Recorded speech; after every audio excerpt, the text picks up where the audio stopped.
Hey guys, what's up? Welcome back to another video. I know you guys are excited to hear more stories.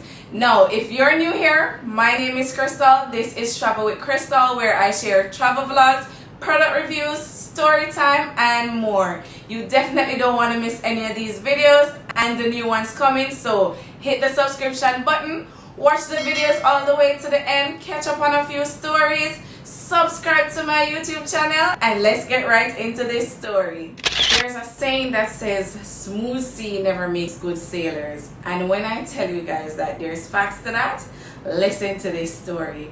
Now, growing up in Jamaica is not always the smoothest or the easiest, right? Especially where transitioning is concerned. I'm going to bring you on a journey where I had to transition from a children's hospital to an adult hospital. Now, that was never easy for me, and here's why. As a fragile child growing up in Jamaica, I had to visit the hospital a lot. Thankfully, my mom, Starfruit, used to work at the children's hospital, so I was accustomed to going there, whether by her taking my brother and I to work or by being ill and had to seek medical assistance there. No, I spent a lot of my sick days there as well as healthy days there until I grew, but then time came when I was too old for the children's hospital. No, they don't prepare you guys in Jamaica for a transition to the adult hospital from the children's hospital. I got sick and I no longer could go to the children's hospital because I had passed the age limit. So they had to take me to the adult hospital. Now, Starfruit and Jackfruit both took me to UA Hospital, which is the adult hospital. I was okay on the way going because I was sick. I just needed treatments and I thought it would be somewhat smooth and easy, similar to the children's hospital but with adults. Now guys, to my surprise, when I got there, it's a whole different ball game. Like, you know, in a children's hospital, if you have ever visited one, they're just babies and little children. At the children's hospital, I've never seen anyone or a child with any intestines or organs falling out. So of course the adult hospital was a whole different ball game for me. Now we got there. Jackfruit of course stayed on the outside because he's not a fan of hospitals like myself, and Starfruit went in with me. Now I was there explaining to the nurse what are my conditions, where I'm feeling pain, and I just thought, okay, it would be an easy one too. I go in, they give me an injection, I get my prescription, and it's time to leave. But guys, when I went, I could hardly walk, and they weren't gonna let me go so easily without being able to walk. Let me give you guys a pictorial image of how my treatment usually go at the children's hospital. When I arrive at the children's hospital, they immediately know my status, so they would give me like some IV fluids to get me hydrated. Then they'll give me maybe like a Baralgin or a Cataflam injection for the pain. If I'm nauseous or if I'm in maximum pain, they would give me maybe some morphine with a gravel maybe injection, and they try to bundle everything together. So let's say they're giving me a Baralgin injection for the pain with gravel and some morphine, right? They would try to put 2 injections in a syringe once it could be done like that, or at least put both the needle points together so they reduce the amount of sticks that they would have to give me, right? Now, at the adult hospital, you're a grown adult, right? So they're not gonna baby you, they're not gonna do anything like that. I don't know if any of you guys have ever been to UA in the A&E. You know that little side gate that they have, especially if you go there in the night time, and they had to put me in a wheelchair obviously because I couldn't walk, and wheel me into the A&E for my treatment. After reaching into the A&E, I was seen by the doctor who wrote up my chart with whatever medication he thought would help at the time, and then put me in a little room. No, they have the little curtains, so it's all curtains that they pull across, and one person is in this section, another person is in that section, and basically it's just curtains or little sheets separating you from your neighbor. So I was behind one of the curtains, which I guess you could call my little room. Now, I'm behind the curtain laying down on the bed. Well, before I get to the bed, I was in the wheelchair still because Starfood had wheeled me in the wheelchair because I could hardly walk. Like, when I tell you I could hardly walk, I could hardly walk. Now, the nurse came in and she's like, okay, Miss Crystal, the doctor has prescribed this injection, that injection. We're going to give you double dose, because when she says double dose, she means double pain medication. It's not like they were trying to overdose me, okay? So she's like, we're gonna give you this pain medication, that pain medication. This one will make you nauseous. So I kind of knew the routine from the children's hospital of some of the medications that she was gonna give to me, but I was listening nevertheless, and she had to explain. So she's like, we're gonna give you 2 pain medications. This one's gonna make you nauseous. You're gonna get this one to stop the nausea, and then we're gonna check back with you about 4 to 6 hours time. And I'm like, okay, great. After she explained all the medications, what they're for and what I'm getting, she said, okay, now it's time to stick you.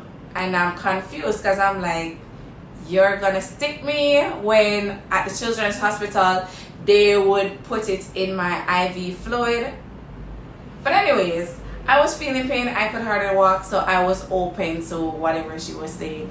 So I thought sticking me meant sticking me on my arms, because I'm a child being transitioned into an adult hospital. I'm not used to anywhere else being sticked. She's like, okay, Crystal, we need to use your strongest muscle for these injections. So your strongest muscles are in the buttocks. In my buttocks? Lady, what are you saying? Like, no, I'm confused because I'm like, what?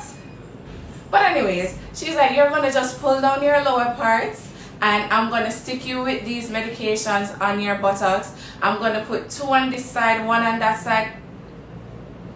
What? No, this lady's trying to traumatize me, because first of all, I'm used to getting this in my IV. No, you're asking my permission to stick me on my buttocks, and I'm like, okay. And I thought you were gonna just make 1 stick, but then you're coming with 3 different injections. Like, nah, this is doing too much. Like, at this point, let me stay in this wheelchair, because I'm not about to have that. So my mom, Starfood, was like, Crystal, you really need to feel better. You need these medication. Please just let them give it to you. And I am stubborn. When I tell you I am stubborn, Starfood would say, you're coming like a stubborn donkey. So yeah, that kind of stubborn, okay? So she had to be talking to me, and she's like, Crystal, please, I don't want to stay here the entire night till morning. Just please let the nurse do this. And I'm like, all right. So no, I had to, can barely walk, but I had to step up from the wheelchair, pull all my lower clothes down, and bend over the bed so this nurse can inject me on my buttocks 3 times, okay? Not 1, not 2, but 3 times. So I said, okay. So I thought she was gonna be nice, like, the nurses at the children's hospital, and try to put 2 needles point together, or 2 injections as 1. But this lady was coming with 1, 2, 3 sticks. But I'm like, all right. So she gave me the first one, and I'm like, Jesus. I felt it. So after I said, Jesus, and I tense every muscle in my buttocks, the lady's like, no, come on. She's slapping me on the leg, slapping me at that too, slapping me on the leg. I said, no, come on, Crystal, you can't be doing that. The needle will break off in your buttocks. And I'm like, the lady had frustrated me. She had depressed me. She had killed me at this time. Like, honestly. So I relaxed, and then by the time she came with the second one, and she came with the second one on the opposite side, because according to her, she couldn't put those 2 injections on the same side. And I said, ah! You see, by the time she stick me with the second one, and that one was stinging going into my buttocks, I don't even think I got the full dose of that injection. Because remember, I was leaning over the bed. The way how I pushed that bed away and ran with my shorts, my underwear halfway on my thighs, I ran straight through that Annie, out the door where the big grill is to the side. If y'all know UA Hospital, you know what I'm talking about, that A&E department. And I ran straight up to the exit of the hospital because I am about to find myself home. You understand? I will leave Starfruit and Jackfruit there and find myself home. They know that. So I started running out the place, and as I run in, I join up my clothes because I don't know where I get the strength from. But you see, adrenaline, trust me, that was rushing and pumping all over my body because I ran straight through. They're radioing the security. Starfruit is calling out to me. Poor Jackfruit leaned back into the car relaxing, so Jackfruit not even see when me shot past the car. I head to the gate with my clothes still halfway down, right? Because as I tell you, it's down and I am running and pulling up and running because I am escaping. What are you talking about? I am escaping. I must wait until she give me a second injection, then come back 4 to 6 hours later, and if I can walk, I get some other doses of injection. No, I am escaping. I am escaping this hospital, okay? So by the time I run out and I reach the big gate, now y'all know you a big gate, right? There's a security post right there. I only just see a man greet me with open arms like this and grab me. And remember, I was very petite, you know, guys. So it was nothing for the man to hold me, grab me, and throw me over his shoulder and match with my little skinny petite self back into the A&E. And as always, I am not going down without a fight. So I am kicking and screaming. I think at one point I even bite the man on his shoulder for the fact that, sir, you see me I try escape and you're going to grab me, like, just clear the way, let me move. Don't ask me, I never had no money, I never had nothing, but trust me, I would have run away, probably to the top of a pin or somewhere, and then ask somebody to call Starfruit and Jackfruit to come pick me up, okay? But I was not going to stay there. So the man grabbed me, catch me, carry me back into the A&E. Now I see 3 different, I think they probably call them the porters now or whatever, but 3 people came into the A&E in the section that I was and hold me down on the bed, one across my back like this because the nurse had to administer the rest of medication, you know, hold me down. Might as well them did handcuff me to the bed, honestly, like a prisoner, because the way how them hold me down, trust me. Starfruit, she start crying now because one thing Starfruit I gotta do is cry. You understand? Because she's like, she don't understand why I'm acting like that and I'm just there to be treated. Can you guys, let me know in the comments, can you guys understand why I was behaving like that? Because the transition phase was not very easy for me. So after they hold me down and the nurse definitely, she did merciless when she inject the 3rd injection, you know. May I tell you? After she did that, cripple. I cannot walk. I have no energy for fight, run. All if she did want to give me 10 more injections, I would have just laid there on the bed and cry. You understand? 2 is my fall asleep because that's how these medications go and do. Especially like the morphine or the codeine. Yeah. NyQuil. You're out. You don't know nothing. So I went to sleep. Starfruit filled me in on what happened while I was sleeping. Like they changed the IV fluid because they were just administering the drips like full speed, trying to get me back to recovery, right? I ended up getting like a 2nd dose of medication because I was still feeling pain, like I could hardly make it to the bathroom, like they had to bring like a bedpan as they call it and I had to use it, which I was not accustomed to that something. So like, when I talk, like on the, I just lose every part of me, like life rough, you know, life rough, may I tell you, life rough. But anyways, after the 2nd dose of medication and I went to sleep again for the longest time, I was good. I was able to walk out of the hospital, thank God. By this time, Jackfruit, him realized that him have a very terrible child inside and he was close by the exit. Just in case I decided to make another run for it, he would grab me, understand? But it was definitely a scene, okay? After walking out, everybody was looking at me like, oh, she's the girl that did run out. But yeah, it was a crazy time, but thankfully I don't have to go through those kind of situations anymore.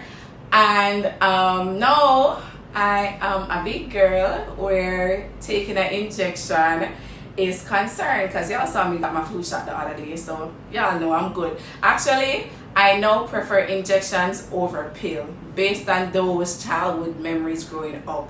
Yeah. So now I would say I'm in a better space, okay? If something should go wrong, God forbid, and I need medical assistance, yeah, you guys can safely give me an injection. Well,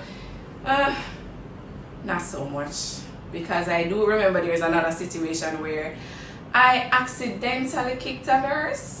I am so sorry. I am so sorry about that. But if you guys want to hear that story, let me know, okay? Yeah. It was not on purpose. Let me say that, by the way. Alright? And thanks, as always, for watching this video all the way to the end. Again, this is Travel with Crystal. My name is Crystal. Make sure to hit the subscription button.